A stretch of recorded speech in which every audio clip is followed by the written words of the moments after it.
Hello friends, चलिए आज की क्लास शुरू करते हैं। ये हमारी हिंदी की सेकंड क्लास होगी, लेकिन सबसे ज़्यादा डिमांड इसी टॉपिक की थी। सबसे ज़्यादा प्रॉब्लम्स स्टूडेंट को इसी टॉपिक में हो रही हैं। और ये भी ध्यान रखना कि सर्वाधिक क्वेश्चंस भी आपके इसी टॉपिक से ही हो सकता है। ठीक है, तो इसको देखते हैं, समझते हैं क्या है क्या नहीं है। बस एक चीज़ ध्यान रखना, चलो कुछ मैं इसके बारे में थोड़ा सा दे देता हूँ कि देखो, जो आपकी निजी लाइफ में हो रहा है, आपकी हिंदी क्या है, मातृभाषा है। मैक्सिमम काम आप हिंदी में करते आए हो। मैक्सिमम लोग यहाँ पे ग्रेजुएटेड हैं तो उनको जानकारी है। बट क्या है ना कि यहाँ पे चौंका देती हैं चीज़ें। चीज़ें चौंकाती हैं, तो आपको क्या जाना है कि जो आपने लाइफ में देखा है, दैनिक जो है आपका प्रैक्टिकली देखा है, उस पे चले जाना है। वैसे सोचोगे तो आपके 60% क्वेश्चन वैसे ही हो जाएंगे। मैं हल्का सा समझाता हूँ कैसे। जैसे क्वेश्चन आया, आपने एक प्रारूप देख लिया कि अपने माता पिता को कैसे पत्र लिखते हो आप। तो माता पिता को पत्र लिखा आपने तो सादर प्रणाम कर लिया। ऊपर जो जिक्र किया तो आप प्रिय भी लगा सकते हो, प्रिय पिताजी। इसके बाद आप क्या लगाते हो, पूजनीय भी लगा सकते हो और आदरणीय भी लगा सकते हो। लेकिन हर बुक में आपको एक या दो दिया जाएगा, सारे नहीं दिए जाएंगे। तो अगर किसी क्वेश्चन में दो ऑप्शन आपने पढ़े हो, तीसरा आ गया आदरणीय, तो आप क्या दैनिक लाइफ में चले जाओगे, क्या ये लगा सकते हो कि नहीं लगा सकते हो। आप देखोगे कि हाँ लगा सकते हो, तो आपको बिल्कुल अपने इंट्यूजन पे जाना है, वो क्वेश्चन टिक करके आना है। ये बहुत अच्छे से समझ लेना। पत्र लेखन में 60% क्वेश्चन आपको, कोई भी व्यक्ति हो जिसने अच्छे से ग्रेजुएशन किया है उसको आता है। केवल ये थ्योरेटिकल पार्ट आज जो बताने जा रहे हैं ये थोड़ा टफ होता है, यहाँ से क्वेश्चन गलत होते हैं। इसमें से भी जो थ्योरी होती है उससे क्वेश्चन बनते हैं। अभी बताऊंगा क्या, कि कहाँ क्या लगाते हैं, कैसे क्वेश्चन बनते हैं। जैसे सादर प्रणाम भी कर सकते हो आप, हैं, और जो आपके छोटे हैं तो उनको आशीर्वाद दोगे, है ना, उनको बोलोगे कि आशीर्वाद। तो ये चीज बड़ी कॉमन सी है, ये एक छोटा सा एग्जाम्पल दिया। अब आते हैं, एक अनौपचारिक भाषा होती है। अनौपचारिक भाषा क्या होती है, औपचारिक क्या होती है, ये समझना बहुत जरूरी है। तो औपचारिक जो होती है वो होती है कार्यालयी भाषा। इसमें आप अपनी चीजें नहीं डाल सकते, इसमें भावनाओं का कोई भी रोल नहीं होता है। और अनौपचारिक भाषा होती है जो आप घर में संबंधियों से, रिश्तेदारों से, मित्रों से वार्ता करते हो, वो होती है अनौपचारिक। इसमें आपकी भावनाओं का रोल होता है। इसमें भावनाएं आप दिखा सकते हो, बात कर सकते हो। एक ये हो गया। फिर हो गया सरकारी। सरकारी जितने भी काम होंगे उसमें आपकी औपचारिक भाषा का उपयोग होगा। जो सरकारी नहीं काम होंगे, खासतौर से थोड़ा अर्ध सरकारी भी हो गए, तो भी आपकी थोड़ी सी अनौपचारिकता यहाँ पे आ जाएगी, थोड़ी सी भावनाएं आ जाएंगी। तो ये भी आपको ध्यान रखना है। फिर आगे जैसे ही टॉपिक आता जाएगा मैं बताता जाऊंगा क्या क्या यूज करना है, कैसे करना है, ठीक। सबसे पहला पत्र आता है आपका सरकारी, शासकीय, राजकीय शासनादेश, ठीक। तो सरकारी या राजकीय पत्र जिसको बोलते हैं, पूर्ण सरकारी पत्र की बात हो रही है ये, या राजकीय पत्र की बात हो रही है, या शासनादेश की बात हो रही है। तो क्या है, सरकारी कामकाज से संबंधित पत्र सरकारी पत्र कहलाते हैं, बिल्कुल कोई बात नहीं। यह एक देश की सरकार द्वारा दूसरे देश की सरकार को, केंद्र सरकार द्वारा राज्य सरकार को, मतलब एक तो विश्व स्तर पे इन्होंने बात कर ली कि एक देश की जो सरकार है दूसरे देश को। फिर देश के अंदर आ गए, देश की केंद्र द्वारा राज्य को, राज्य द्वारा केंद्र को, अन्य राज्य सरकारों को, एक विभाग द्वारा दूसरे सरकारी विभाग को, एक कार्यालय द्वारा दूसरे सरकारी कार्यालय को भेजा। मतलब जहां जहां पे भी सरकारें हैं, चाहे वो राज्य स्तर पे हो, चाहे केंद्र स्तर पे हो, चाहे देश के स्तर पे हो, चाहे जिला के स्तर पे हो, चाहे छोटे क्षेत्रीय स्तर पे हो, अगर वो एक दूसरे से उनको पत्र व्यवहार करना है तो ये पत्र क्या होता है, लिखा जाता है। अब ये पत्र किस किस पर्पज के लिए लिखा जाता है वो देख लो। सरकार के किसी निर्णय, नीति निर्धारण, समस्या निदान आदि को विषय बनाया जाता है, ठीक है। फिर आते हैं, यही सेम चीज अभी मैंने पॉइंट वाइज भी कर दिया, आपको पॉइंट वाइज भी मिल जाएगी। अभी तो केवल एक आइडिया ले लो, और बहुत डिटेल में इस पे बात होगी। 20 पेजेज की पीडीएफ है, आराम से सुकून से बैठिए, हो सकता है इससे बहुत ज्यादा क्वेश्चन आए आपके, ठीक है। सरकारी पत्र पूरी तरह से औपचारिक होते हैं, जो मैंने बोला कि औपचारिकता या औपचारिक वो होते हैं जिसमें आपकी एक फिक्स भाषा होती है, आप अपनी तरफ से कोई चीजें नहीं डाल सकते हो, भावनाएं यहाँ पे नहीं है, भावनाओं का अभाव होता है। इसमें व्यक्तिगत परिचय की झलक बिल्कुल नहीं होती, आप अपना व्यक्तिगत परिचय नहीं दे सकते हो कि मैं ये, आप अपने पद का, कार्यालय का परिचय दे सकते हो। यह एक निश्चित ढांचे में ढला होता है। इसकी समस्त सामग्री यथार्थ परक, एकदम यथार्थ, तथ्यों पर आधारित, नियमों उपनियमों से बंधी होती है, जो भी सामग्री होती है, क्योंकि सरकारी पत्र पत्र में लेखक की कोई अपनी बात ना होकर तर्क संगत और विधि संगत कथन मात्र होता है। वो अपनी कोई पर्सनल बात नहीं करता है, वो क्या करता है, तर्क संगत और विधि संगत। कभी भी देखे होगे ना कि मुझे ऐसा बोलने का ऑर्डर दिया गया, या मैं कार्यालय की तरह से ऐसा आपको बोला जा रहा है, ये बोला जाता है। डायरेक्ट ये नहीं बोलना मैं आपको बोल रहा हूँ ऐसा काम करिए। ठीक। संक्षिप्तता, सबसे कोई भी पत्र हो, खासतौर से सरकारी, आपको संक्षिप्त में लिखना होता है। सरकारी पत्रों की रीढ़ है, ऐसे ही आ जाते हैं कि किसी पत्र के एक होता है, देखो एक ये भी पूछा जाता है विशेषता पत्र की, कि ये विशेषता है कि नहीं, और एक पूछा जाता है अंग। तो विशेषता अलग चीज है, पत्र का अंग अलग चीज है, ये ध्यान रखना। जैसे प्रेषक है, तो प्रेषक बोला जाए कि प्रेषक सरकारी पत्र की विशेषता है क्या, नहीं। प्रेषक सरकारी पत्र का एक अंग है, बहुत जरूरी अंग है। प्रेषक तो होने चाहिए जो भेज रहा है पत्र। प्रेषती क्या होता है, जिसे पत्र मिलता है, वो प्रेषती हो गया। ठीक। आगे आ जाते हैं फिर से। भाषा औपचारिक, तथ्यपरक, स्पष्ट। एक तो संक्षिप्त तो होनी चाहिए पत्र, जो भाषा है आपकी वो औपचारिक होनी चाहिए, तथ्यपरक होनी चाहिए, स्पष्ट होनी चाहिए, सर्वथा शुद्ध होनी चाहिए। यह राजभाषा या वैकल्पिक राजभाषा में लिखा होता है। राजभाषाएं आप लोग को पता है कितनी, एक तो 20 भाषाएं हैं जो आपकी राज्य की भाषा, ऐसा नहीं है, जिस भाषा में आप कार्यालय में प्रयोग कर सकते हो, उस राज्य में मान्य है, उस भाषा का आप प्रयोग कर सकते हो। यह सदैव अन्य पुरुष शैली में लिखे जाते हैं। जैसा कि मैंने बोला कि एक होता है मैं, हम, तुम, आप, और बाकी होते हैं अन्य पुरुष। ठीक है। तो अन्य पुरुष शैली में ये लिखे जाते हैं, हमेशा ये ध्यान रखना। इनमें एक आदेश या सूचना एक पैराग्राफ में लिखा जाता है, दूसरा आदेश या सूचना संख्या डालकर दूसरे पैराग्राफ, मतलब एक चीज आपने दी एक आदेश, तो वो पैराग्राफ अलग होगा। दूसरा आदेश दे रहे हो तो पैराग्राफ यहाँ पे क्या हो जाएगा, चेंज हो जाएगा। ऐसा नहीं कि आपने कहानी सी लिख दी। अब देखो विशेषता है, वही सेम चीज पॉइंट वाइज लिख दिया। सरकारी पत्र क्या है, सरकारी कामकाज से संबंधित होते हैं। क्वेश्चन यहीं से बनते हैं कि सरकारी पत्र क्या होते हैं। एक चीज और देखो, जैसे अगर यहाँ भावनाओं का जिक्र नहीं हो रहा, एक इसमें आया था सप्लाई इंस्पेक्टर में एक क्वेश्चन आया था कि जब पत्र का अंत करते हैं तो इसमें हमेशा भवदीय लिखते हैं, भवदीय, अंग्रेजी मुझे नहीं पता इसकी। और जो आपका अर्ध सरकारी होगा, अर्ध सरकारी पद, हल्का सा आइडिया दे रहे हैं। सरकारी पद होते हैं ये कार्यालय के काम से होते हैं, ये भी कार्यालय और सरकारी काम से संबंधित होते हैं। लेकिन इसमें जब एक व्यक्ति दूसरे को लिखता है तो पर्सनल स्तर पे लिखता है, वो कार्यालय के स्तर पे नहीं लिखता है। ठीक है। याद दिलाता है, कोई चीज जिक्र करता है तो वो स्तर पर्सनल होता है, काम सरकारी होता है। ठीक है। वो किसी सरकारी व्यक्ति को ही लिखेगा। जब पर्सनल हो जाएगा यहाँ पे तो भावदीय की जगह भावनिष्ठ आ जाएगा। ठीक है। यहाँ पे भावनिष्ठ लिखेगा, कौन सा, अर्ध सरकारी में, जहां पे भी थोड़ी भावनाओं का जिक्र आप कर सकते हो, वहां पे बात हो रही। सेम क्वेश्चन आपका सप्लाई इंस्पेक्टर में आया था। ठीक। अब आ जाते हैं, यह एक देश की सरकार द्वारा दूसरे देश की सरकार को, केंद्र सरकार द्वारा राज्य सरकार। ठीक है।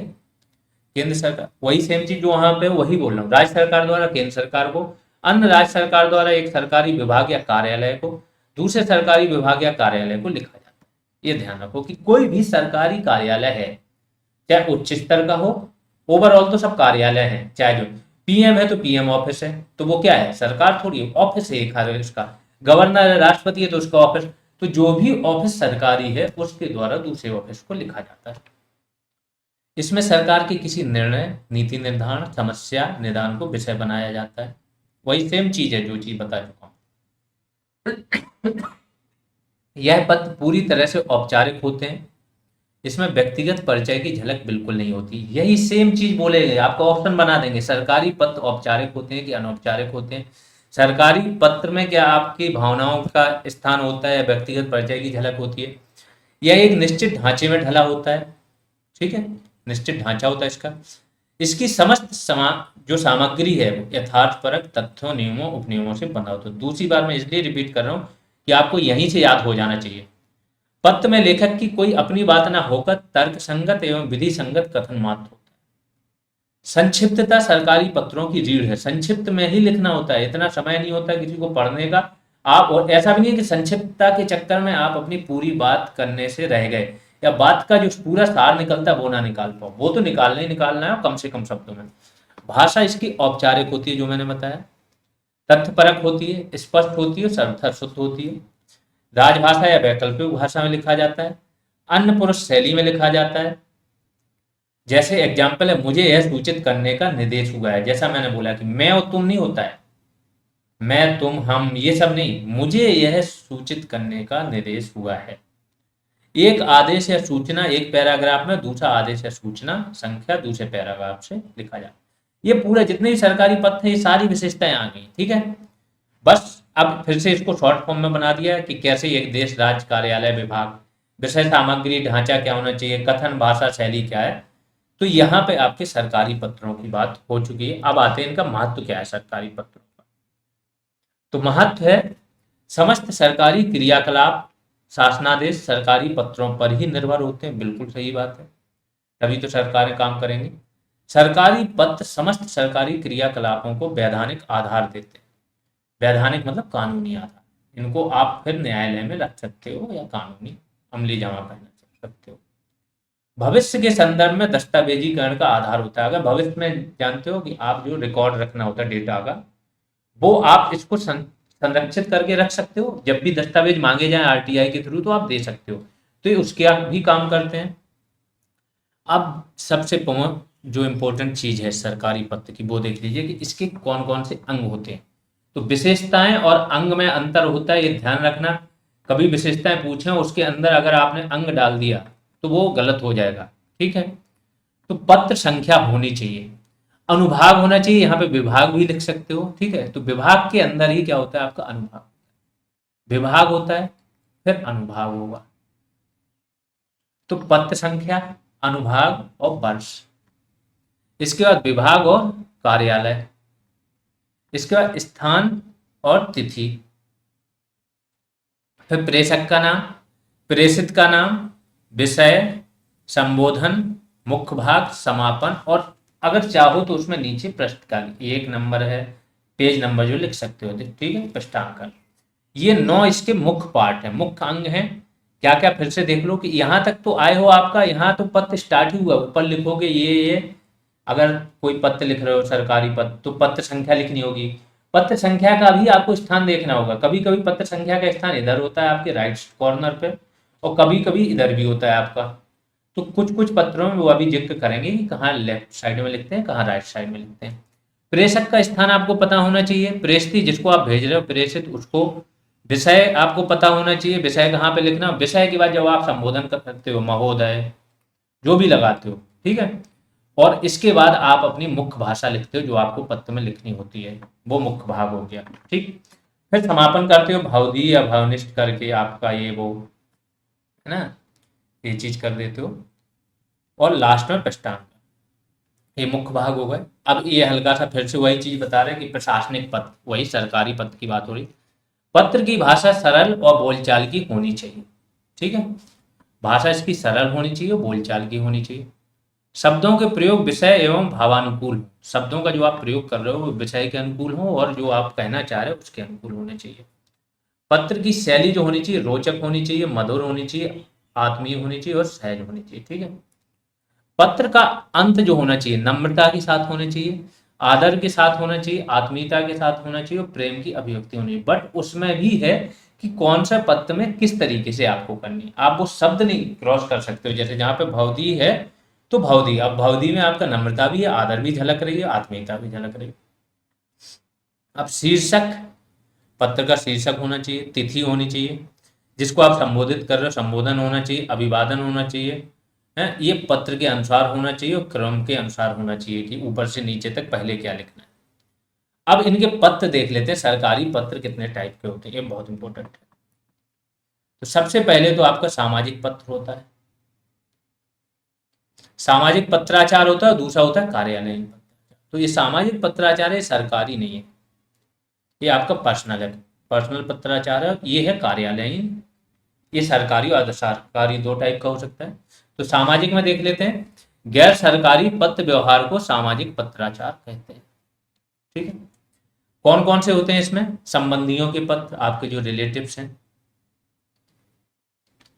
बधाई पत्र, किसी को आप कॉन्ग्रेचुलेट करना चाहो, शोक पत्र, परिचय पत्र और निमंत्रण पत्र।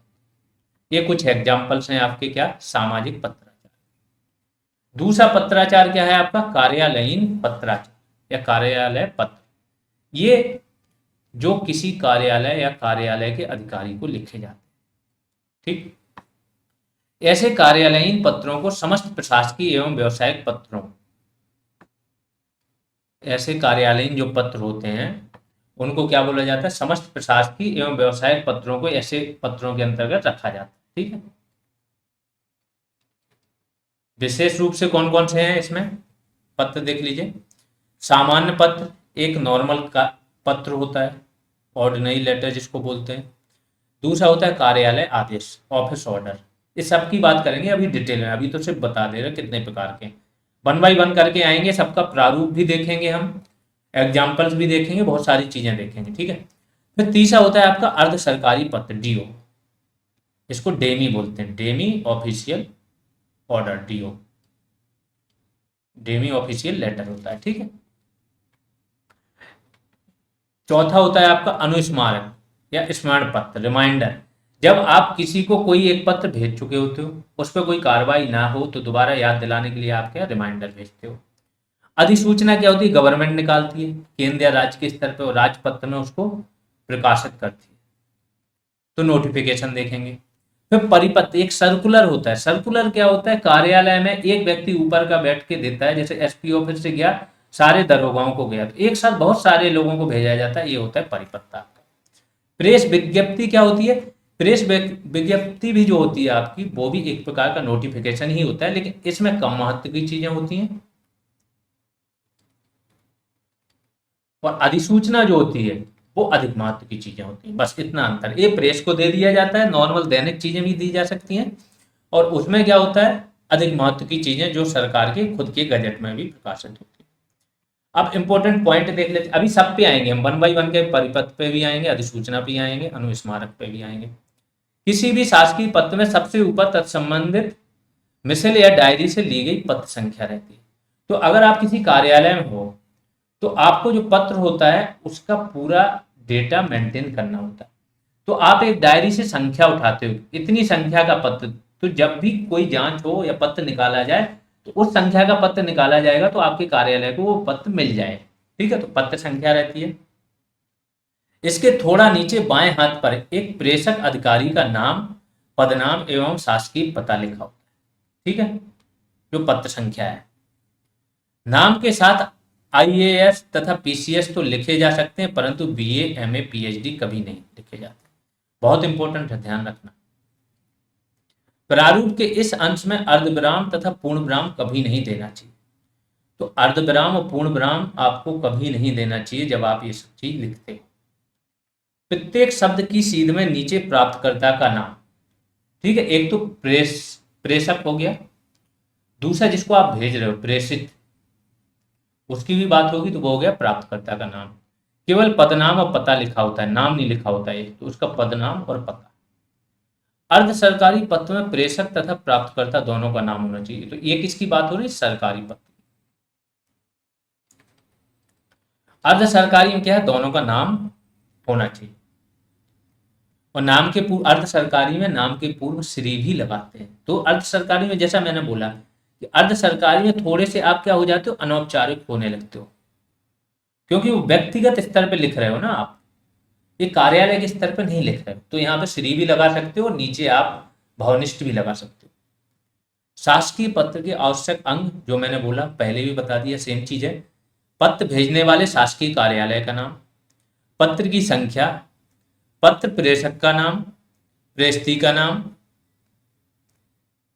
प्रेषक का कार्यालय स्थान और दिनांक, संक्षिप्त विषय संकेत, विषय जो आप लिखते हो ना, प्रेषित के बाद लिख दिया जाता है विषय। ठीक है, फिर संदर्भ, फिर आप संबोधन करते हो, महोदय लिख के, है ना, प्रिय लिख के, फिर पत्र का मूल विषय यहाँ पे आए, और इसके बाद पत्र का प्रारंभ होता है, विषय का स्पष्टीकरण उसी में करते हो आप, लास्ट में उपसंहार करते हो, हस्ताक्षर और पदनाम।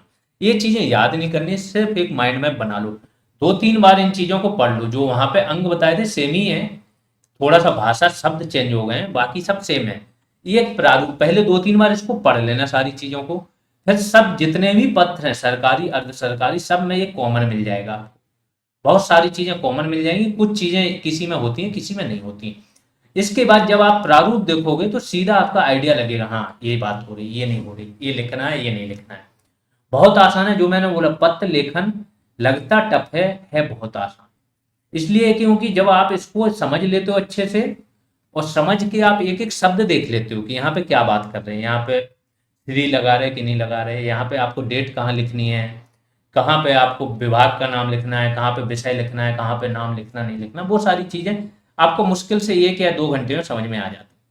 अब प्रारूप देख लो, प्रारूप दे दिया, यहाँ से समझ में आ जाएगा। यहाँ पे आपने प्रेषक लिखा और यहाँ पे लिख दिया पत्र संख्या, जो भी पत्र संख्या हो ये पत्र संख्या है। यहाँ पे प्रेषक लिखा। पत्र संख्या क्यों इंपॉर्टेंट है, आप हर कार्यालय की एक अलग अलग क्या है मिसल या डायरी होती है। उस डायरी में जब आप पत्र संख्या लिखते हो, विषय का जिक्र कर देते हो, तो पता रहता है कि हाँ ये पत्र सच में भेजा गया था कि नहीं। जब 20 साल बाद निकलता है तब भी आप निकाल पाओगे कि हाँ ये पत्र भेजा गया था। ठीक। प्रेषक में क्या होगा, नाम लिखोगे, काखा आपको भी नाम लिखना होता है। अगर लिख रहे हो सच में पत्र तो अपना नाम नहीं लिखते हो, ठीक है। अब आपके पद का नाम आ गया, सचिव गृह मंत्रालय भारत सरकार, ठीक है। फिर सेवा में जिसको आप लिख रहे हो प्रेषित है वो, यहाँ पे देखो काखा गा नहीं लिखा है, यहाँ पे सीधा पद का नाम लिखा है, उस व्यक्ति का नाम नहीं लिखा है।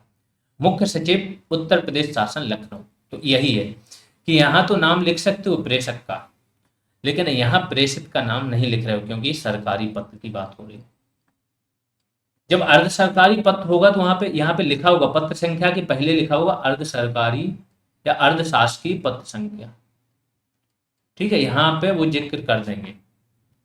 अब मुख्य सचिव ये कर दिया, और वित्त संसाधन अनुभाग, ठीक है, तो इनका अनुभाग भी लिख दिया, विभाग तो लिखा ही लिखा है, और अनुभाग लिख दिया कि क्या है वित्त संसाधन अनुभाग में। स्थान का नाम इधर आ गया, ये ध्यान देना है कि स्थान और आपका पत्र संख्या ऊपर है। लेकिन कई बार क्या है ना, पत्र 2-3 टाइप के बनने लगे अब, तो कई बार क्या होता है ना, ये पत्र संख्या इधर भी आ जाती है, तो इसको 2-3 प्रारूप देख लेना। कुछ एग्जाम्पल हर उस पे 10-10 आप क्वेश्चन देख लेना, एमसीक्यू आपका काम हो जाएगा। या यहाँ पे टॉपिक वाइज अभी एमसीक्यू चल रहा है, उसमें भी आ जाएंगे क्वेश्चन। टॉपिक वाइज एमसीक्यूज को जो लोग सीरियसली नहीं ले रहे हैं वो समझ लेना कि वो उसी टाइप का मजाक कर रहे हैं जो बंद दरोगा में होगा।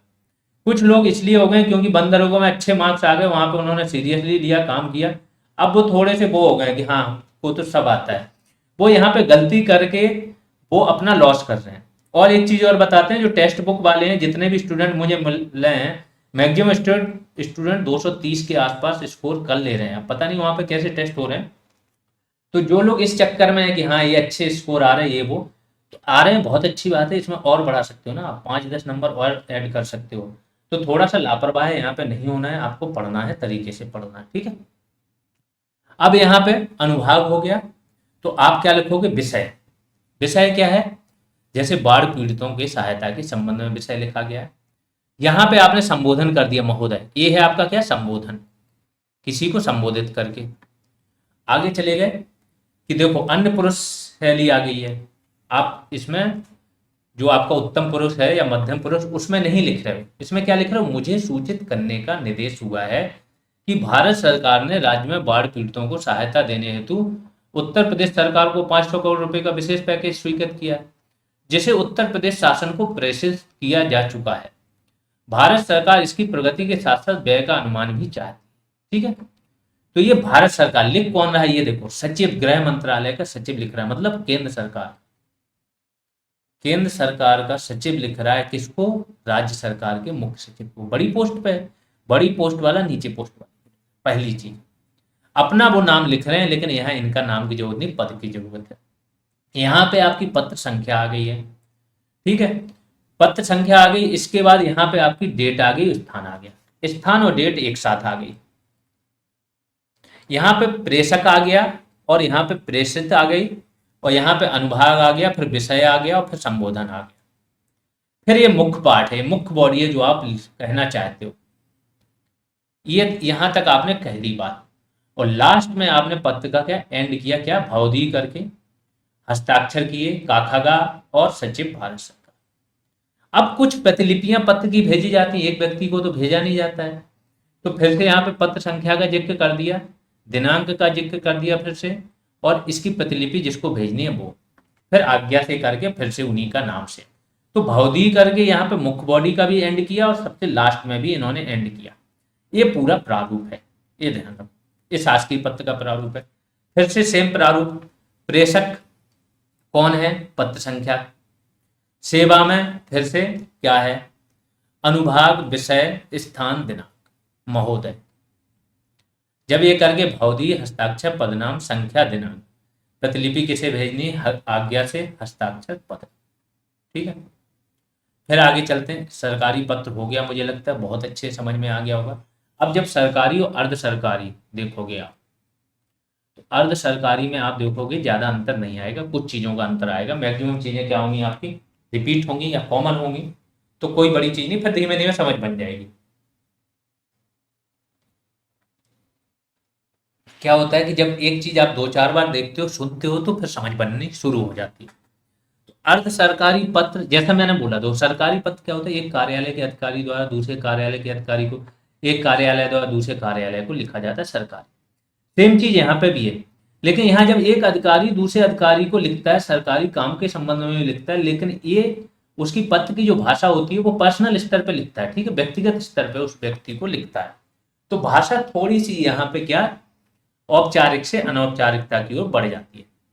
तो ये क्या है, अर्ध सरकारी पत्र किसी सरकारी अधिकारी द्वारा अन्य सरकारी अधिकारी, कर्मचारी, गैर सरकारी व्यक्ति को सरकारी कार्य के संदर्भ में किसी खास मामले की ओर, ध्यान रखना, किसी खास मामले की ओर ध्यान आकर्षित कराने, विचार विमर्श, सहमति, स्पष्टीकरण, सूचनाओं के आदान प्रदान आदि हेतु व्यक्तिगत स्तर पर, व्यक्तिगत स्तर पर लिखे जाते हैं। ठीक है, तो पहली चीज किस चीज के लिए लिखे जाते हैं, ये तो सब पता चल ही गया कि यहाँ पे भी सरकारी कार्यालय की बात हो रही है।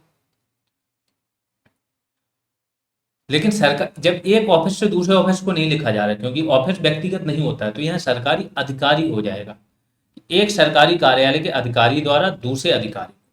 ठीक, तो सरकारी अधिकारी, कर्मचारी, गैर सरकारी और दूसरे गैर सरकारी व्यक्ति को भी लिखा जाता है। क्यों लिखा जाता है गैर सरकारी व्यक्ति को, अगर सरकार का कोई काम चल रहा है और टेंडर दे दिया किसी पर प्राइवेट कंपनी को, तो क्या वो पूछेगा, तो यहाँ पे भी वो क्या आपका डेमी ऑफिशियल लेटर लिखेगा, डीओ।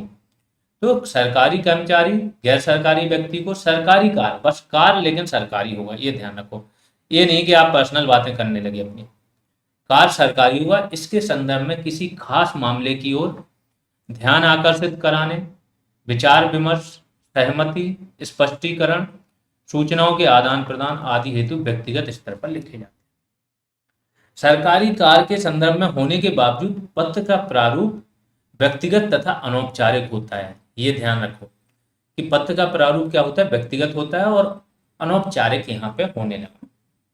इसे प्राय समान स्तर के अधिकारी को ही लिखा जाता है। प्राय बात हो रही है, मतलब मैक्सिमम टाइम क्या होता है, समान स्तर के अधिकारी को ही लिखा जाता है।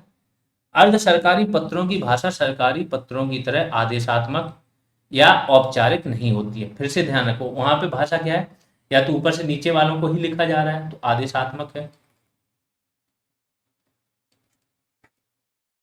यहाँ पे ऐसी भाषा ना तो आदेशात्मक है और ना ही आपकी औपचारिक है कि जिसमें सारे नियम की बात हो रही है, अन्य पुरुष शैली की बात हो रही है, ऐसा नहीं, बल्कि आग्रह परक। यहाँ पे आदेश नहीं दिया है, क्योंकि निचला अधिकारी जब ऊपर के अधिकारी को लिखेगा तो क्या करेगा, उसकी भाषा चेंज हो जाएगी, और जब बराबर का लिखेगा तब भी भाषा चेंज हो जाएगी। तो मेनली आग्रह करना, ठीक है, तो बल्कि आग्रह परक, नितांत आत्मीय, आत्मीयता आ गई यहाँ पे, एक एक पॉइंट का ध्यान रखना, आत्मीयता भी आ गई है, इसके बाद औपचारिकता भी चली गई है, मतलब अनौपचारिकता आ गई है। ठीक है, पर्सनल, व्यक्तिगत स्तर पर लिखा जा रहा है, ये सारी चीजें हो गई।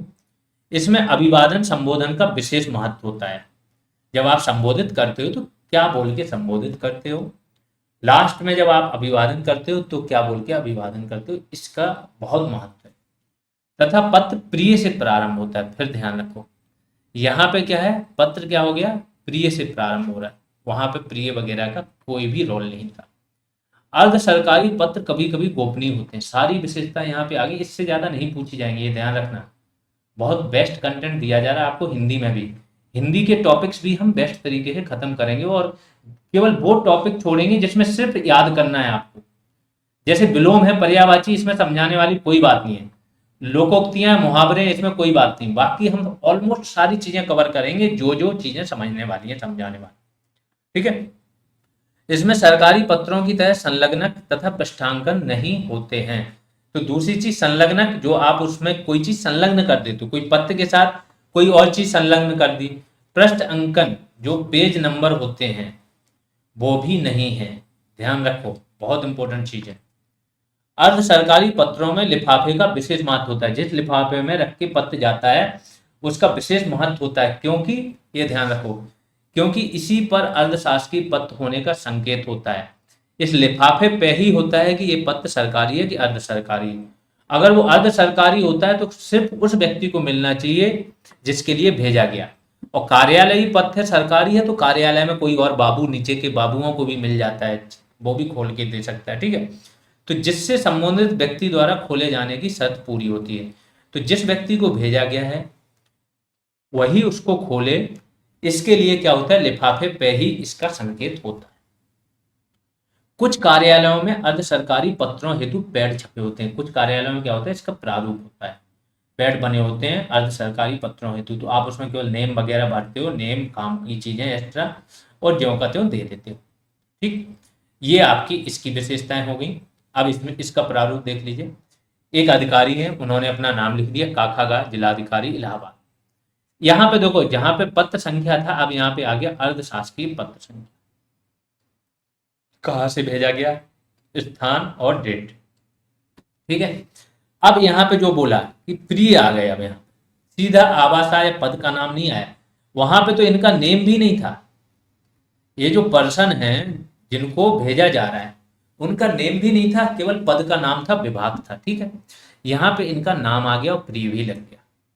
कब, जनवरी में होने वाले कुंभ के दौरान बड़ी संख्या में श्रद्धालुओं की उपस्थिति के कारण परिवहन कानून व्यवस्था संबंधी विभिन्न समस्याओं पर विचार विमर्श करने हेतु आप कार्यालय पर आ जाएं। जिलाधिकारी ने लिखा है, परिवहन के कोई अधिकारी होंगे उनको लिखा है, और कार्यालय पे बुला रहे। यहाँ पे आपका भवनिष्ठ, वहां पे भवदी था, यहाँ पे भवनिष्ठ आ गया। ठीक है, ये ध्यान रखना, ये क्वेश्चन आ सकता है। फिर नाम इनका भी जिन्होंने भेजा है, और जिलाधिकारी इलाहाबाद। ठीक है। अब इसकी प्रति हर पत्र में ये हो सकता है कि जिसको भी आपको प्रति भेजनी है तो आप प्रति लोगों तक भेजते हो। तो इनको भेजा, और वो मुझे लगता है वो एसपी के लिए पत्र था, और ये भेजा है वरिष्ठ पुलिस अधीक्षक को, एक प्रति भेज रही जा रही है एसएसपी को। ठीक है। और आगे आ जाते हैं। अब आ गया कार्यालय आदेश। एक तो सरकारी पत्र हो गया, अर्ध सरकारी पत्र हो गया, कार्यालय आदेश देख लेते हैं क्या होता है। आदेश अलग चीज है, लेटर अलग चीज है। यह कार्यालय के आंतरिक प्रशासन से संबंधित होता है, जो कार्यालय चलते हैं। अब उन कार्यालय में क्या होगा, नियुक्ति होगी, स्थानांतरण होगा, बर्खास्तगी होगी, छुट्टी होगी, जो भी चीजें आपको कार्यालय संबंधी काम है उनसे रिलेटेड ये क्या होते हैं, कार्यालय आदेश होते हैं। तो देख लेते हैं। इसके माध्यम से अधीनस्थ अधिकारियों को नियमों, सूचनाओं, आदेश, चेतावनी, अपील, स्थानांतरण, अवकाश स्वीकृति, इसके बाद दक्षता रोक सूचना। ठीक है। इसके बाद चरित्र पंजिका में खिलाफ टिप्पणी, जब आपका होता है ना, वहां पे हर बार चरित्र पंजिका एक बनाई जाती, उसमें अगर आपके खिलाफ टिप्पणी कर दी तो आपका प्रमोशन नहीं होता। काम का बंटवारा, नए पदों की स्वीकृति आदि की जाती है। ऑफिशियल जो आपका होता है ऑफिस लैंड ऑर्डर, इसमें क्या होता है, किस किस चीज से रिलेटेड है, ये बहुत इंपॉर्टेंट है आपके लिए। नियमों, सूचनाओं, आदेश, चेतावनी, अपील, स्थानांतरण, अवकाश स्वीकृति, दक्षता रोक सूचना, इसके बाद चरित्र पंजिका में खिलाफ टिप्पणी, काम का बंटवारा, नए पदों की स्वीकृति आदि की जाती है। सारे काम आपके क्या होते हैं, ऑफिस ऑर्डर से होते हैं। ठीक। इसका प्रभाव कार्यालय विशेष तक सीमित रहता है, जो आपका कार्यालय उस विशेष तक सीमित रहता है। इसका उल्लंघन की अवस्था में अनुशासनात्मक कार्यवाही की जाती। क्यों की जाती है, ये देखो ना, यहाँ पे किसको भेजा जा रहा है, अधीनस्थ कर्मचारियों को। तो ऊपर से नीचे के कर्मचारियों को भेजा जा रहा है। पहली चीज, क्यों भेजा जा रहा है, नीचे वालों को क्यों भेजा, नीचे से ऊपर क्यों नहीं भेजा जा रहा, क्योंकि इसका है ऑर्डर किसे दिया जाता है, नीचे वालों। कार्यालय आदेश की बात हो रही है तो ये हमेशा ऊपर से नीचे ही आएगा। तो एक चीज तो ये ध्यान रखना कि कार्यालय आदेश हमेशा जो उच्च कर्मचारी हैं उनसे अधीनस्थ कर्मचारियों की ओर जाता है। किन किन पर्पज से जाता है ये बता दिया। इसका प्रभाव उस कार्यालय विशेष तक होता है। उल्लंघन की अवस्था में अनुशासनात्मक कार्रवाई या दंड दिया जाता है। सदैव सरकारी प्रयोजनार्थ प्रयुक्त होता है, तो हमेशा सरकारी काम के लिए ही ये प्रयुक्त होता है। विषय क्या होता है? विषय आदेश परक, वस्तुनिष्ठ, यथासंभव संक्षिप्त। संक्षिप्तता तो हर पत्र की एक विशेषता होनी चाहिए। वस्तुनिष्ठ होना चाहिए, आदेश परक होना चाहिए। ठीक है, वस्तुनिष्ठता बताता हूँ क्या है, अगर एथिक्स किसी ने पढ़ी है तो। जब आप कोई काम कर रहे हो, कोई कार्य कर रहे हो, तो उस कार्य को करने के लिए आपके पास एक कुछ तथ्य होने चाहिए, फैक्ट होने चाहिए। और जब वो फैक्ट्स हैं कि हाँ ये कार्य सही है, उसके बाद उसको प्रूव करने के लिए भी आपके पास, प्रमाणित करने के लिए भी कुछ तथ्य होने चाहिए। प्रमाणिकता भी सिद्ध हो सके और कार्य भी सही हो। ये हो गया वस्तुनिष्ठता। अब कार्य कैसे सही हो गया कि आप बिना किसी भेदभाव के, राग द्वेष बैर इसके कार्य कर रहे हो, पहली चीज। दूसरी चीज, आपने ऐसे कार्य किया, ये कैसे सिद्ध होगा? मैं एक एग्जांपल देता हूं कि जैसे एक मीटिंग चल रही है पर्यावरण की, आपको एक मेट्रो का क्या बनाना है, स्टेशन बनना है, और उसमें सबको बुलाया है, कैबिनेट मीटिंग चल रही है। कैबिनेट मीटिंग चल रही तो मंत्री आए, सारे जितने भी कैबिनेट के, पर्यावरण मंत्री का विशेष रोल है, क्योंकि वहां पे क्या है, जंगल है जहां पे स्टेशन बनना है। अब जंगल को कटना है क्योंकि विकास भी जरूरी है। तो ये सब चल रहा है। फाइनली जो भी मंत्री है, जो कैबिनेट है, वो रेडी है कि हाँ इसको हम कटवा देते हैं और यहाँ पे मेट्रो बनाना जरूरी है। ठीक है, मेट्रो का जो भी स्टेशन है वो जरूरी है। अब लेकिन जो पर्यावरण मंत्रालय का सचिव है, उसको लगता नहीं, क्योंकि ये शहर है, शहर में वैसे ही जंगल कम है, शहर के लिए ये मेन मुख्य जंगल यही बचा है, फेफड़े की तरह काम करेगा, तो इसलिए इसको कटाना बहुत ज्यादा खतरनाक हो सकता है, कटवाना। तो वो क्या करेगा, इसके खिलाफ है। लेकिन अब ऊपर वाले तो सब इसके पक्ष में है, तो वो क्या करे, या तो वो मौखिक बोल दे, मौखिक बोल दे और परेशानी बता दे कि नहीं ये चीज के मैं पक्ष में नहीं हूं, ऐसा नहीं होना चाहिए, ये परेशानी। और इसके बाद वो मीटिंग से बाहर निकला है, क्योंकि वो चीज वहां विरोध तो कर नहीं सकता है, सब उसके वो हैं, बॉस हैं। दूसरा होता है वो लिखित में दे। तो जब मौखिक बोल के वो चला आया और बाद में क्या हुआ कि ये काम हो गया, क्योंकि मंत्री चाह रहे थे, 5 साल बाद सरकार चेंज हुई, उसने इसकी जांच कराई और इसको बोल दिया ये तो गलत हुआ, नियमों के विरुद्ध हुआ। तो ये वो, तो आप कैसे प्रूव करोगे कि हम तो इसके खिलाफ थे, आप तो मीटिंग से बाहर आ गए थे, कैसे प्रूव करोगे? सचिव थे आप उस डिपार्टमेंट। तो क्या होगा कि आपके पास उसका एक प्रमाणीकरण भी होना चाहिए। तो आप क्या करोगे, लिखित में, लिखित में अपनी असहमति जता दोगे, उसकी डिटेल आपके पास होगी कि क्या आपने बोला था। अब जब 5 साल बाद या 10 साल बाद गवर्नमेंट चेंज होगी ना, तो फिर आपका कोई कुछ बिगाड़ेगा नहीं। ये हो गया कि आपका कोई भी चीज है, आपने हर तथ्य को रख के उसको युक्त युक्त किया, ये तो हो गया, लेकिन उसके साथ में आपके पास उसको प्रमाणित करने वाली चीजें भी हैं। ये होती है वस्तुनिष्ठता। अराजपत्रित कर्मचारियों के लिए प्रयुक्त होता है, नॉन गजेटेड कर्मचारियों के लिए प्रयुक्त होता है, क्योंकि जो गजेटेड कर्मचारी होते हैं उनके लिए गजेट में मिलती हैं चीजें, उनको गजेट में प्रकाशित की जाती है, नियुक्ति, स्थानांतरण, ये सब चीजें। तो ये बहुत इंपॉर्टेंट तथ्य है, ये ध्यान रखना कि जो कार्यालय आदेश होता है वो नॉन गजेटेड ऑफिसर्स के लिए होता है। सूचनार्थ होने के कारण प्रति उत्तर की अपेक्षा नहीं होती है। ये नहीं होता है कि नीचे वाला फिर उसका प्रति उत्तर भी दे, नहीं, क्योंकि आपने सूचना दे दी, काम खत्म। दिशा हमेशा ऊपर से नीचे होती है। भाषा राजभाषा, वैकल्पिक राजभाषा होती है। ठीक है। शैली उत्तम पुरुष शैली होती है, इसकी शैली देखो बदल गई है ना, उत्तम, मध्यम और अन्य पुरुष। तो जो आपके सरकारी पद होते हैं उनकी शैली क्या होती है, आपकी अन्य पुरुष वाली है, तो इसकी उत्तम पुरुष शैली होती है कि मैं आदेश देता हूं। महत्व देख लो, कार्यालय आदेश कार्यालय स्तर पर शीघ्र सूचना संप्रेषण का सार्थक माध्यम होता है। कम्युनिकेशन आपका यूपीपीसीएस के सीसेट में आता है। कम्युनिकेशन मीन संप्रेषण। एक बार मेरे साथ यही हुआ था, मुझे कम्युनिकेशन का हिंदी का मतलब ही नहीं पता, इंग्लिश मैंने पढ़ी नहीं, ऑलमोस्ट क्वेश्चन छोड़ दिए थे कम्युनिकेशन के जितने आए थे। सरकारी क्रियाकलापों की निरंतरता सुनिश्चित होती है इससे। कार्यालय स्तर पर अनुशासन बनाए रखने के लिए सार्थक प्रयोग होता है ये पत्र। इसका महत्व देख लिया, अब इसका देख लेते हैं फॉर्मेट।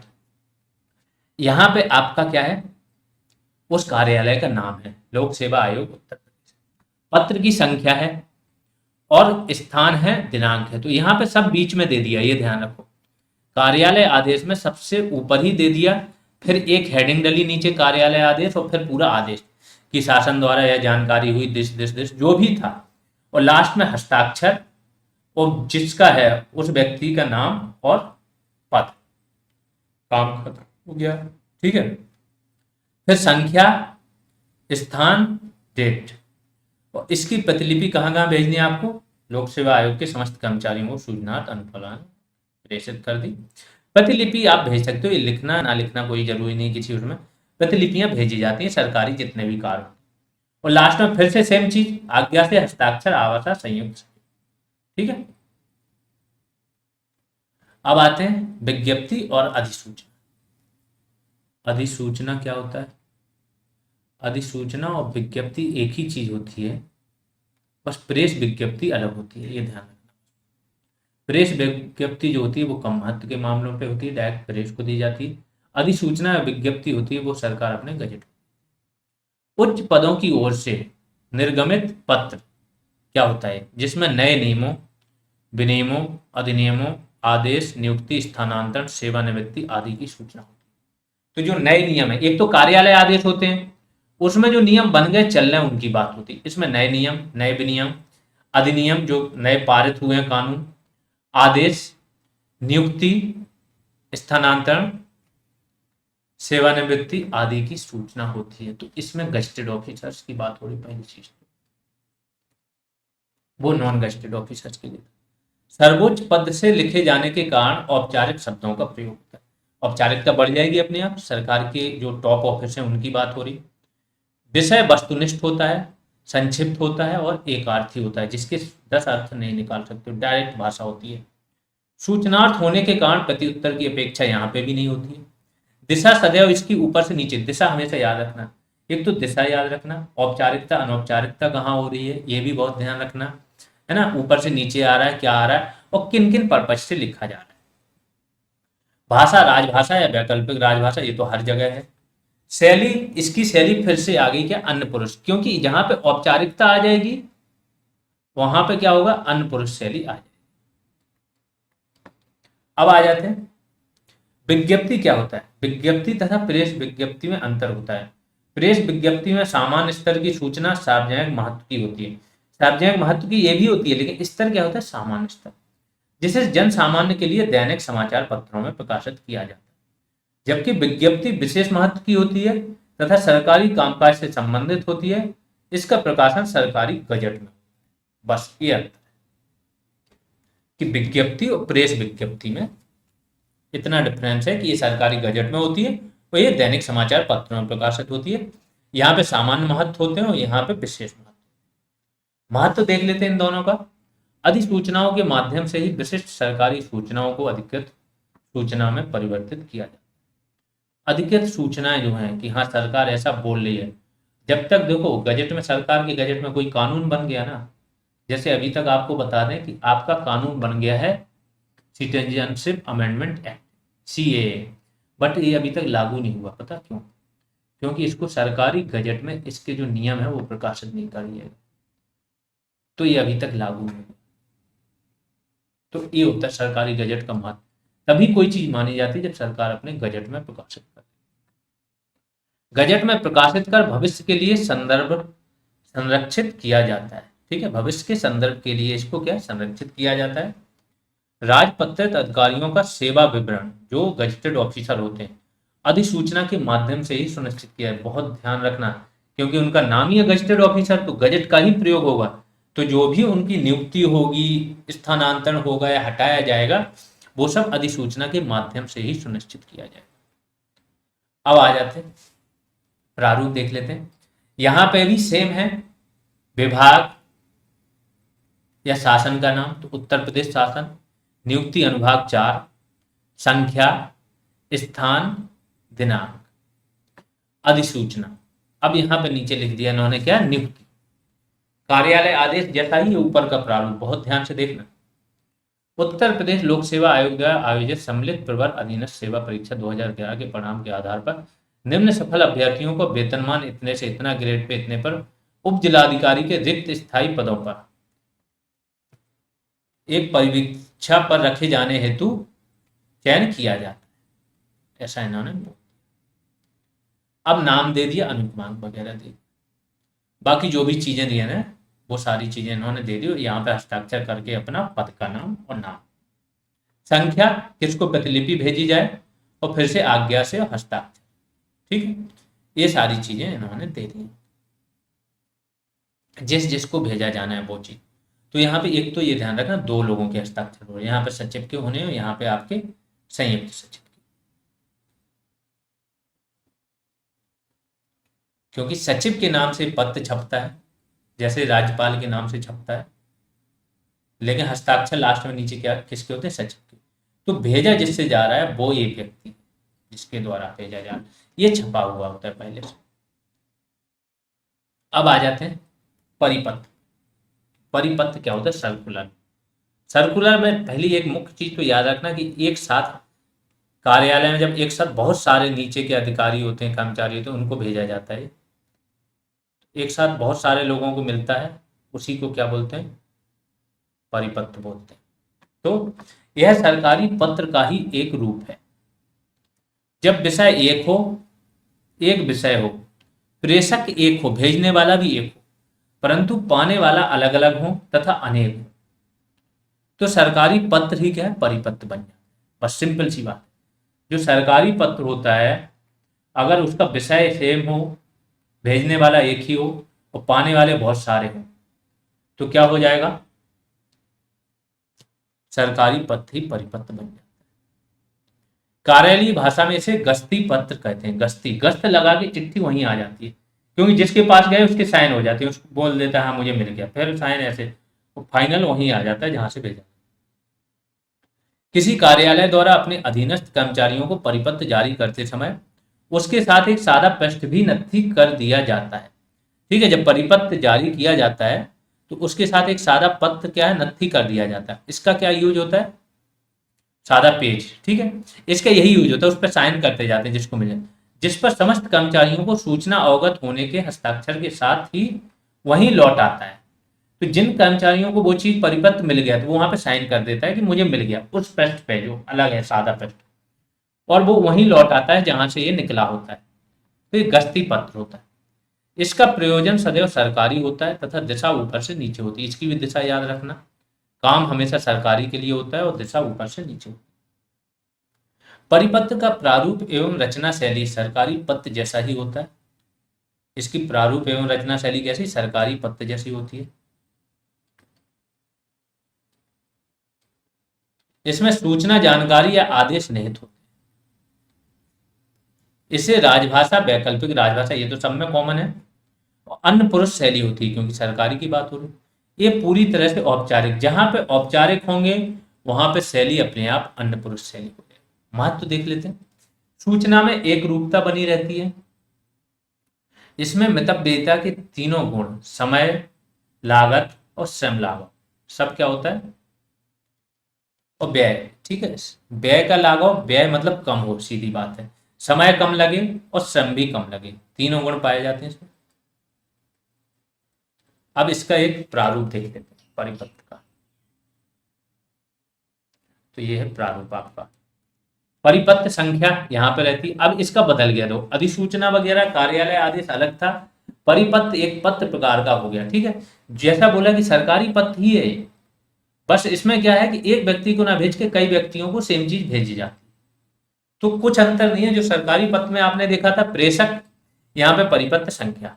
काखागा सचिव, खाद्य एवं आपूर्ति, उत्तर प्रदेश शासन, ये मतलब यहाँ पे नाम भी है और इसमें क्या है, पद का नाम और कहाँ विभाग। सेवा में अब जिसको भेजा जा रहा है, यहाँ पे जो एक व्यक्ति था वहां पे सब आ गए, तो समस्त जिलाधिकारी, अब जितने भी यूपी में जिलाधिकारी, डीएम, सबके पास चला जाएगा। उत्तर प्रदेश शासन, तो चेंज, एक चेंज तो आ गया कि जिसको भेजा जा रहा है उनमें, क्योंकि बहुत सारे लोग हो गए यहाँ पे। अनुभाग वहीं लिख दिया, कोई दिक्कत नहीं। बाकी आपका स्थान और दिनांक सेम है। तो जो सरकारी पत्र है और परिपत्र है उसमें अंतर केवल क्या आया है, अभी तक तो ये आया है कि प्रेषित की जगह चेंज हो गए, प्रेषित में काफी लोग जुड़ गए। विषय सेम जगह पे है, महोदय सेम जगह पे। ये मुख्य भाग से कोई ज्यादा लेना देना नहीं, वो तो लिखा ही है, सेम है। और लास्ट में सरकारी में भी भावधी लिखा जाता है, यहाँ पे भी भावधी है। और ये करके सचिव। ठीक है, यहाँ पे संख्या वगैरह वही है, डेट फिर से आ गई है ये, और प्रतिलिपि, तो सब कुछ सेम है। क्या बदला है? सिर्फ और सिर्फ बदला है प्रेषित, कि कितने लोगों को ये भेजा जाए। वहां पे प्रेषित की संख्या क्या थी? 1 थी, यहाँ पे प्रेषित की संख्या क्या है? काफी ज्यादा है। आगे आते हैं। अब यहाँ पे वही चीजें होंगी, थोड़ी और फिर से रिपीट कर रहे हैं क्योंकि कुछ पॉइंट अगर नए मिल जाएं, बाकी तो चीजें रिपीट होंगी। अर्ध सरकारी क्या होता है? सरकारी काम के प्रसंग में होता है। कई बार किसी न किसी अधिकारी को दूसरे अधिकारी द्वारा अथवा दूसरे मंत्रालय विभाग के अधिकारी की किसी बात की ओर ध्यान दिलाने, सलाह मशविरा करने, सूचना आदान प्रदान करने के लिए इसका क्या है? उपयोग होता है। अर्ध सरकारी पत्र का बता ही चुके हैं। ये अर्ध सरकारी पत्र जो है वो प्राइवेट व्यक्ति को भी लिखा जा सकता है, लेकिन लिखा जाएगा क्या? सरकारी काम के रिलेटेड ही। व्यक्तिगत स्तर पे लिखा जाता है, अनौपचारिक होता है ना। भाषा आत्मीयता होती है, प्रिय का जिक्र किया जाता है, श्री लगाया जाता है, ये सारी चीजें। सर्कुलर बता ही दिया कि सरकारी पत्र ही होता है, लेकिन इसमें क्या होता है आपका कि सरकारी पत्र में जो आपकी चीजें प्रेषित होते हैं वो एक होता है, यहाँ पे आपके प्रेषित बदल जाते हैं, अनेक हो जाते हैं और सबको भेजा जाता है, लेकिन प्रेषक एक ही होता है, जो भेजता है वो एक ही होगा, विषय एक ही होगा। जब कोई सूचना, निर्देश अथवा अनुदेश अपने अधीन कार्यालयों, ऊपर से नीचे की जो दिशा होती है, को देनी हो तो एक परिपत्र निकाला जाता है, जिस पर या नत्थी पर सारे अमला या कर्मचारी गण के हस्ताक्षर हो जाते हैं। तो एक नत्थी, एक सादा कागज होता है जो इसके साथ नत्थी कर दिया जाता है, जिसपे सबके क्या है? साइन हो जाते हैं। वही सेम चीज है, विषय या विभाग का नाम यहाँ पे, क्रमांक, प्रति, समस्त मंडलायुक्त, ये सब लिख के आप कर सकते हो। और यहाँ पे ये जिक्र करना है आपको कि भावधी कहाँ यूज होता है, भावनिष्ठ कहाँ। प्रपत्र क्या होता है? ये थोड़ा सा नया आया। यह एक निश्चित ढांचा, नमूना या फॉर्म होता है जो विशेष कार्य के लिए ही उपयोग में लाया जाता है। तो एक ढांचा, नमूना बना होता है, ध्यान रखो। कार्यालय में एक प्रपत्र के नमूने बने होते हैं, उसी को क्या है, उस पर सिर्फ नाम वाम वगैरह डालते हो, सीधा पहुंचा जाता है। तो पहले से बना हुआ पत्र, इसमें कुछ लिखा नहीं होता, सब कुछ लिखा होता है, सिर्फ आप नाम चेंज करते हो और पहुंचा देते हो। मनी ऑर्डर प्रपत्र होता है जैसे। अब इसमें क्या है, मनी ऑर्डर जब होता है, कभी देखना ऐसे होता है प्रारूप, यहाँ पे आप अपना संदेश, मैसेज लिख सकते हो। यहाँ पे जिसको भेजना है, जो रुपए भेज रहा है, तो उसका पता, और यहाँ पे प्राप्त करता उसका पता, ये आपका मनी ऑर्डर हो जाता है। अंदर तो आपका है ही रुपए जितना भेज रहे हो आप। विज्ञप्ति बताई चुकी है कि इसका उपयोग क्या होता है? सरकारी या गैर सरकारी संस्थान अपने किसी निर्णय, घोषणा, निर्देश, योजना आदि संबंधित सूचनाओं को संबंधित व्यक्तियों, आम जनता तक पहुंचाने के लिए करते हैं। तो ये प्रेस विज्ञप्ति की बात हो रही है, ध्यान रखो, प्रेस विज्ञप्ति। क्रमांक, कार्यालय का नाम, पता, स्थान, दिनांक, शीर्षक, ये सब चीज। कुछ पत्र जो होते हैं ना, पत्रों का प्रारूप थोड़ा सा ना अलग भी हो सकता है कहीं कहीं पे। आप ये सिर्फ आप जब एमसीक्यू सॉल्व करोगे तो होगा, मैक्सिमम तो सेम मिलेंगे। कहीं कहीं क्या है ना कि जैसे जो मैंने बोला कि आप पत्र संख्या है तो कभी इधर लेफ्ट कॉर्नर में लिख रहे हो, कभी इधर भी आ जाती है, वो कोई बड़ी चीज नहीं, क्योंकि गवर्नमेंट ने भी अपने ऑफिस में 2-3 टाइप के प्रारूप बना रखे हैं, अब उपयोग होने लगे। समय के साथ साथ चीजें थोड़ी सी बदलती हैं, खासतौर जब से ईमेल का जमाना, ये सब चीजें आई, तो थोड़ी चीजें चेंज हुई, तो गवर्नमेंट भी क्या करती है, एडॉप्ट करती है नई नई चीजें। अनुस्मारक क्या होता है? रिमाइंडर। जब कोई पत्र ध्यानाकर्षण हेतु भेजा जाता है, ठीक है, एक बार आपने पत्र भेज दिया कि ऐसा काम होना है, या आपको भेजने की जरूरत ही नहीं, किसी का काम है, किसी का कोई काम है कि इस डेट में आपको ये काम करना होता है, अगर उस डेट में नहीं हुआ तो आप रिमाइंडर भेज देते हो कि जैसा कि आपको ज्ञात है कि ऐसा काम इस तारीख में हो जाना चाहिए था, आपने अभी तक क्यों नहीं किया। तो ये हो गया रिमाइंडर। डबल बार, दूसरी बार रिमाइंडर भेजते हो जब एक बार नहीं होता है, तो ये उसका वो है प्रारूप, कोई बड़ी चीज नहीं है। विक्रय कर कार्यालय, ये वो करके। फिर अधिसूचना बता चुके। अधिसूचना फिर से, चूंकि सरकारी होता है, जहां पे सरकारी होगा वहां पे भावधी आ जाएंगे। सरकारी नियम, आदेश, चेतावनी, नियुक्ति, अवकाश आदि से संबंधित सूचना को संबंधित व्यक्तियों, आम जनता हेतु राजपत्र में प्रकाशित किया जाता है। अधिसूचना सरकारी गजट में प्रकाशित की जाती है।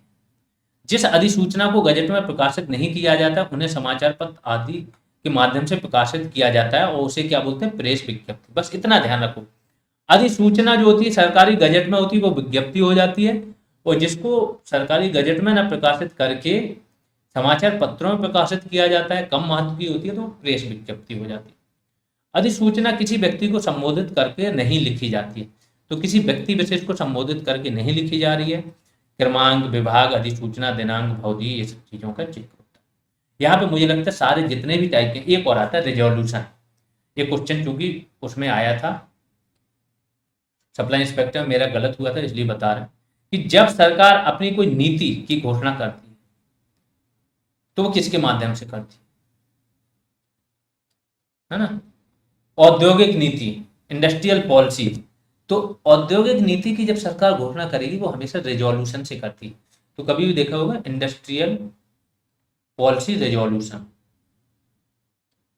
हम इसको क्या करके अधिसूचना करके हम क्या आ गए थे, ऑलमोस्ट लोग अधिसूचना करके आ गए। तो ये गलत हो गया था, क्योंकि सबसे बड़ी चीज है आप जब कोई गलती करते हो वो आपको 2 साल बाद, 1 साल बाद, 1.5 साल बाद याद रहे, वो इंपॉर्टेंट है। फिर आप वो चीज नहीं करते हो, वो क्षेत्र में भी पूरी गलती नहीं करते हो, और यहीं से आपकी ये मजबूती होती है। तो रेजोल्यूशन एक होता है। रेजोल्यूशन जो सरकार की नीतियां, सरकार अपनी किसी भी नीतियों की घोषणा करेगी तो किसके माध्यम से करेगी? रेजोल्यूशन के माध्यम से। ये सारा पत्र के बारे में मुझे लगता है इतने ज़्यादा डिटेल में आपको कहीं नहीं मिलेगा, बहुत तरीके से हो गया है। अब क्या करना है आपको कि पत्र लेखन पे आपको 100 MCQs खोजिए और सॉल्व कर डालिए। कहीं पर कोई प्रॉब्लम है, जो मैंने बोला 60% जो क्वेश्चन हैं आपके, वो आपकी समझ से ही निकल जाएंगे। जो आपने अभी तक देखा है बचपन से लेके अब तक, जो चीज़ें आप देखते आ रहे हो, करते आ रहे हो, वो आपको पता है कहाँ पर ये लगाना है, कहाँ ये लगाना है। अगर ये बोला गया, जैसे एक एग्जाम्पल दे रहा हूँ कि मलेरिया का प्रकोप फैला है और आपको ऑफिस में डालना है, तो आप क्या लिखोगे? प्रार्थना पत्र लिखोगे? क्या लिखोगे? तो आप यहाँ पे शिकायती पत्र लिखोगे, क्योंकि आप प्रार्थना क्यों करोगे बताओ मुझे? मलेरिया फैल रहा है, उन लोगों का काम है। आप शिकायत करोगे कि यहाँ मलेरिया का प्रकोप है, मच्छर मारने वाली प्लीज दवा छिड़काएं, जो पानी जल भरा हुआ है उसको खत्म करें, ये वो। तो ये चीज आपकी समझ खुद की विकसित होनी चाहिए कि यहाँ पे क्या है, प्रार्थना पत्र कहाँ लिखना है, किस चीज के लिए लिखना है ना? ये पत्र किस लिए लिखना है, वो पत्र किस लिए लिखना है। जो इंपॉर्टेंट था कि सरकारी कब लिखते हो, अर्ध सरकारी कब लिखते हो, प्रेस विज्ञप्ति वगैरह, ये। लेकिन नॉर्मल वाले जो बता दी वहां आपको दिमाग लगाना है, अगर वैसे क्वेश्चन आ जाए। जिन लोगों ने, आप लोग थोड़ा सा जिम्मेदारी निभाइए, शेयर करते रहिए चैनल, है ना? और सब्सक्राइब कर लीजिए जिन्होंने चैनल सब्सक्राइब नहीं किया। जिसे वीडियो का बैच चाहिए, वीडियो के डिस्क्रिप्शन में लिंक है, कोई भी वीडियो ओपन करोगे वहाँ पे आपको GS रिवॉल्यूशन का ऐप मिल जाएगा प्ले स्टोर पे, उसकी लिंक मिल जाएगी, वहाँ पे आप वीडियो का बैच ले सकते हो। अभी के लिए इतना ही, धन्यवाद।